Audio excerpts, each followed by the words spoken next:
They put him in leg irons. David Sparks, the famous Heavy D, was not filming a stunt. He was standing before a federal judge. On October 7, 2025, U.S. Marshals arrested the TV star and took him to the Salt Lake County Jail. He spent 3 days locked up, even in solitary confinement. Why? It wasn't for a prank. It was because of a secret war over a banned episode and a mountain of unpaid fines. The real reason for the jail cell. When the news broke, everyone was confused. How does a guy with helicopters, a private island, and a hit TV show end up behind bars over some paperwork? Heavy D released a video right after he got out. He looked tired.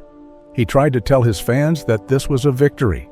He said he was fighting against bad actors and greedy lawyers who were trying to squeeze him for money. But the court documents tell a much darker story. This wasn't just a misunderstanding. This was the result of a 10-year battle that started with a single cloud of black smoke. For years, fans have noticed something weird. You go to watch old seasons of Diesel Brothers, and some episodes are just gone. Specifically, the Season 4 premiere called Big Bro Bus is missing from many streaming lists. People thought maybe it was a music copyright issue. It wasn't. That episode, and videos like it, became evidence in a federal crime. The judge didn't just see a TV show. He saw a confession. The reason Heavy D went to jail wasn't just because he didn't pay a bill. It was because he ignored a federal court order that told him to stop selling off his assets while he owed millions of dollars. To understand how we got here, you have to go back to the very beginning. You have to understand the culture that built their empire and the specific modification that became their downfall. Before they were famous, David Sparks and David Kiley were just two young guys looking for love. They didn't meet at a monster truck rally or a diesel shop. They met at church. Specifically, they met at a singles ward for the Church of Jesus Christ of Latter-day Saints. This is a congregation just for unmarried people between 18 and 30. Heavy D has been very honest about why they were there. He said in interviews that they went to the singles ward to find girls. But instead of finding wives right away, they found business partners. Heavy D was already a hustler. He grew up in a military family in Salt Lake City. His dad passed away when Dave was only 21 years old. That tragedy forced him to grow up fast. He tried college at Weber State University for 1 semester to learn welding, but he dropped out. He realized he could learn faster by actually doing the work. He started a small excavation business. He was digging holes for swimming pools and retaining walls. He needed someone to help run the heavy tractors. That is when he hired his new friend from church, David Kiley. You know him as Diesel Dave. Diesel Dave was the perfect partner. He had a background that surprised a lot of people. Before he was a TV star, he worked in pest control. He spent his days spraying for bugs and crawling under houses. But he had a secret weapon. He spoke fluent Portuguese. Both Daves had served 2-year missions for their church. Heavy D went to the jungles of Bolivia and Brazil. Diesel Dave went to Portugal. They could both speak the language perfectly. This bond was incredibly strong.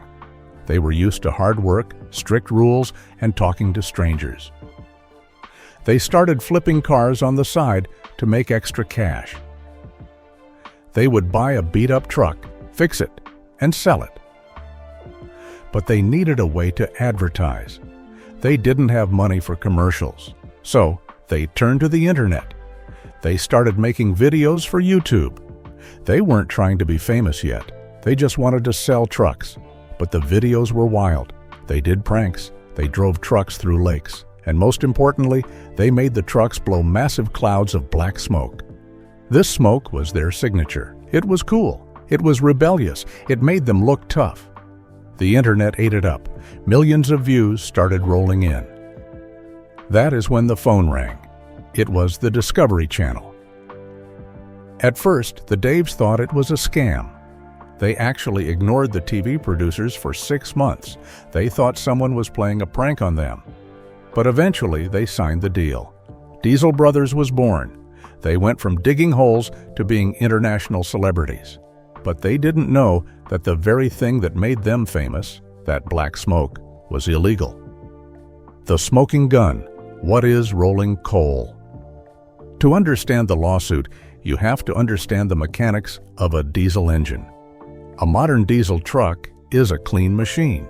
It has filters and computers that scrub the exhaust so that almost nothing comes out of the tailpipe. But in the truck world, some people believe that these filters kill power. They modify the trucks. They take off the diesel particulate filter. They remove the exhaust gas recirculation system. This is called a delete.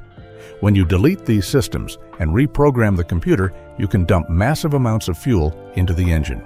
The result is rolling coal. When you stomp on the gas, the truck shoots a thick black cloud of soot into the air. It looks like a locomotive. For the Diesel brothers, this was a marketing tool. They called it Prius repellent. The joke was that if you saw a hybrid car or a cyclist, you would blast them with smoke to make them mad.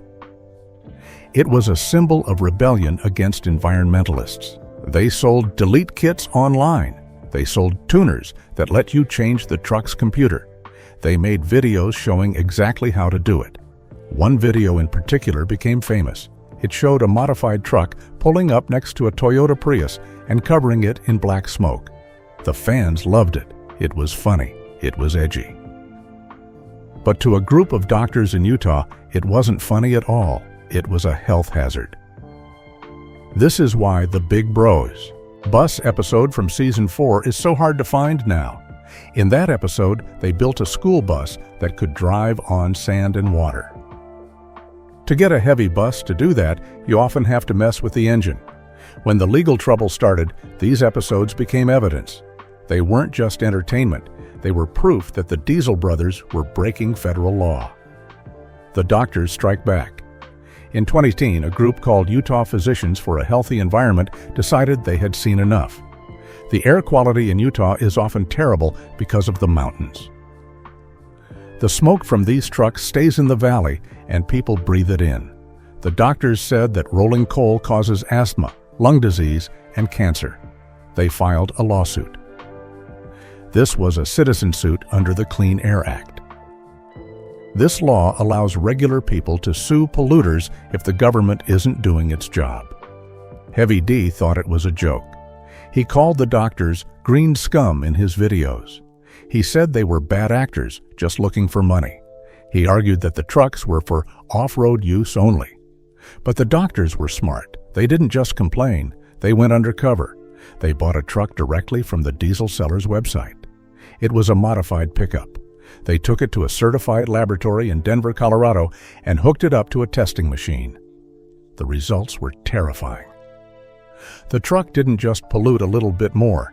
It emitted 36 times more pollution than a legal truck. It put out 21 times more particulate matter, which is the soot that gets stuck in your lungs. When the judge saw those numbers, the defense fell apart. You can't argue that your trucks are clean when the science proves they are poison factories. The $1 million judgment. In March 2020, Judge Robert Shelby made his final ruling. It was a disaster for the Diesel brothers. He found that they had violated the Clean Air Act hundreds of times. He said they had willfully broken the law to make money and get famous. The judge ordered Heavy D, Diesel Dave, and their partner Redbeard to pay $851,451 in civil penalties to the U.S. government. But that wasn't all. The judge also issued a permanent injunction. This is a court order that lasts forever. It said they could never sell a deleted truck again. They could never sell a part that deletes emissions. If they did, they would go to jail. This effectively killed their business model. They couldn't sell the cool, smoky trucks anymore. They had to change everything. But the financial pain was just starting. In the American legal system, if you lose a Clean Air Act case, you have to pay the other side's legal bills. The doctors had spent years fighting this case. Their lawyers were expensive. The judge ordered the Diesel brothers to pay the doctors' legal fees. That bill came out to $928,602. So now they owed nearly $1.8 million. Most people would just pay it and move on. but Heavy D decided to fight. He appealed the case. He dragged it out. He refused to pay, and while he was fighting the doctors, another monster was coming for him from Italy. You might know the brand Diesel. They are a huge Italian fashion company that sells expensive jeans and cologne. They have owned the trademark for the word diesel on clothing for decades. Heavy D and his crew were selling millions of dollars worth of t-shirts, hats, and hoodies with their Diesel Power Gear logo. They thought it was fine because they were a truck company, not a fashion company. Diesel SPA disagreed. They sued the Diesel brothers in New York. This battle was brutal. The court looked at the Diesel brothers' finances. They found that the Diesel Power Gear website had made about $65 million in sales. The judge ruled that the Diesel brothers had willfully infringed on the trademark. Because it was willful, the penalties were severe. The final judgment was staggering. The court ordered them to pay $11.8 million to the Italian fashion company. Now do the math. $1.8 million to the doctors, $11.8 million to the jeans company. That is nearly $14 million in debt. This explains the fire sale. The selling everything panic. In the summer of 2025, Heavy D posted a video titled Selling Everything. It was a strange video. He walked through his massive shop and yard, pointing at everything: the trucks, the land, the equipment. He said everything must go. He told his fans he was pivoting to a new chapter in life. He tried to make it sound exciting. But the doctors were watching. They hadn't been paid yet. They saw him selling off millions of dollars in assets, and they panicked. They thought he was trying to hide the money so they couldn't get it. They ran back to the judge. They told the court that Sparks was liquidating his assets in violation of a court order. The judge had previously told Sparks he couldn't transfer or sell major assets without permission because he still owed the money. By launching this fire sale, Heavy D was breaking the law again. On October 2, 2025, the judge lost his patience. He issued a bench warrant for David Sparks. 5 days later, the U.S. Marshals came to his house. Heavy D spent 3 days in the Salt Lake County Jail. He says they put him in solitary confinement for his own safety because he is a celebrity. When he got out, he tried to spin the story. In his video, The Whole Story, he claimed he was a victim. He said he was arrested for a paperwork dispute over private attorney fees. He said he refused to pay because the lawyers were bad actors who were abusing the system. He tried to convince his fans that he was taking a stand.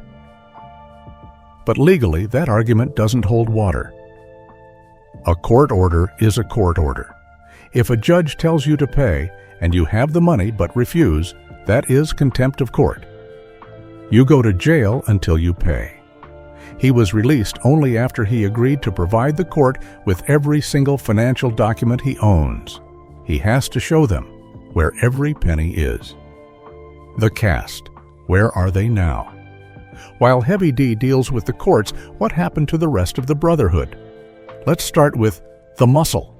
Keaton Hoskins was always the fitness guru of the group. He had his own personal struggles during the show's run. He went through a very painful divorce.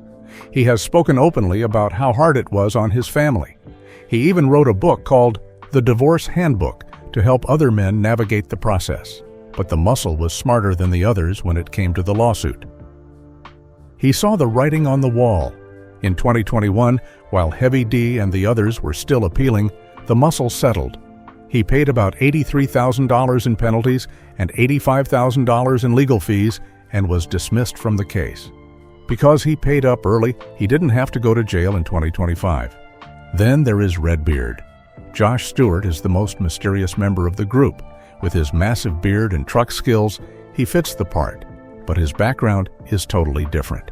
Josh Stewart is a former Navy lieutenant commander and a helicopter pilot. He served his country for 15 years. He also grew up on a Native American reservation in the Uinta Basin.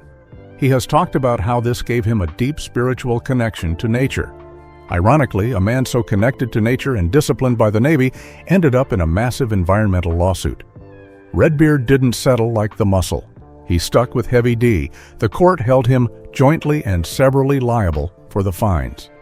That means if Heavy D can't pay, the court can come after Redbeard for the full amount. And finally, Diesel Dave. The other Dave has been quieter. Before the fame, he worked as a pest control technician. He was the funny guy, the prankster. He has stood by Heavy D through all of this, but the stress is visible. The TV show is over. The Diesel Brothers brand is legally toxic. He went from spraying bugs to owing millions. The Freedom 500. Disaster. It wasn't just the courts that turned on them.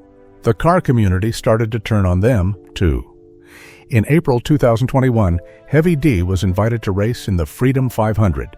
This is a race organized by the popular YouTuber Cletus McFarland at his track in Florida. It is supposed to be a fun race with old Crown Vic cars. But Heavy D drove aggressively. During a caution flag, when everyone is supposed to slow down and be safe, Heavy D smashed into another racer, Tanner Fox. He spun him out on purpose. The crowd booed. The internet exploded. It was dangerous and unsportsmanlike. Heavy D released a 27-minute apology video. He claimed he was disoriented and thought Tanner Fox was someone else who had hit him earlier. He said he was just trying to get revenge. But the fans didn't buy it. They saw a bully who thought the rules didn't apply to him. It was another crack in the armor. To really understand why the fines were so high, you have to look at the machines they built. These weren't just cars, they were engineering, marvels that were also environmental disasters. Take the Bro-Dozer. This was the world's first diesel-powered monster jam truck. It is a beast. It uses a 6.6-liter Duramax diesel engine built by Wagler Competition Products. It makes over 1,100 horsepower. The problem is that to make a diesel engine jump 30 feet in the air, you need instant power. You have to use compound turbos and massive fuel injectors. You cannot run standard emissions equipment on a truck like this. It is physically impossible. The Bro-Dozer was a rolling violation of the Clean Air Act. Then there is the Hercules 6x6. This is a 6-wheeled monster based on a Rezvani Hercules. It looks like a military tank. To move all that weight, over 12,000 pounds, they had to tune the engine to the absolute limit. Again, this usually means deleting the emissions systems. These trucks made them famous, but they also provided the evidence that destroyed them. The end of the road. So, what is the lesson here? The banned episode isn't just a missing file on a server. It is a symbol of a time when influencers thought they were above the law. The Diesel Brothers built an empire on rolling coal. They bet that their fame would protect them. They were wrong. The federal government doesn't care how many YouTube subscribers you have. When you break environmental laws and brag about it on TV, eventually the bill comes due. For Heavy D, that bill was nearly $14 million and 3 days in a jail cell. The Diesel Brothers show is effectively dead. You can't make a show about modifying trucks when a federal judge is watching your every move. The green scum lawyers won. The air in Utah is a little bit cleaner. And Heavy D is now flying helicopters, trying to rebrand himself as a hero, hoping the world forgets about the black smoke that started it all.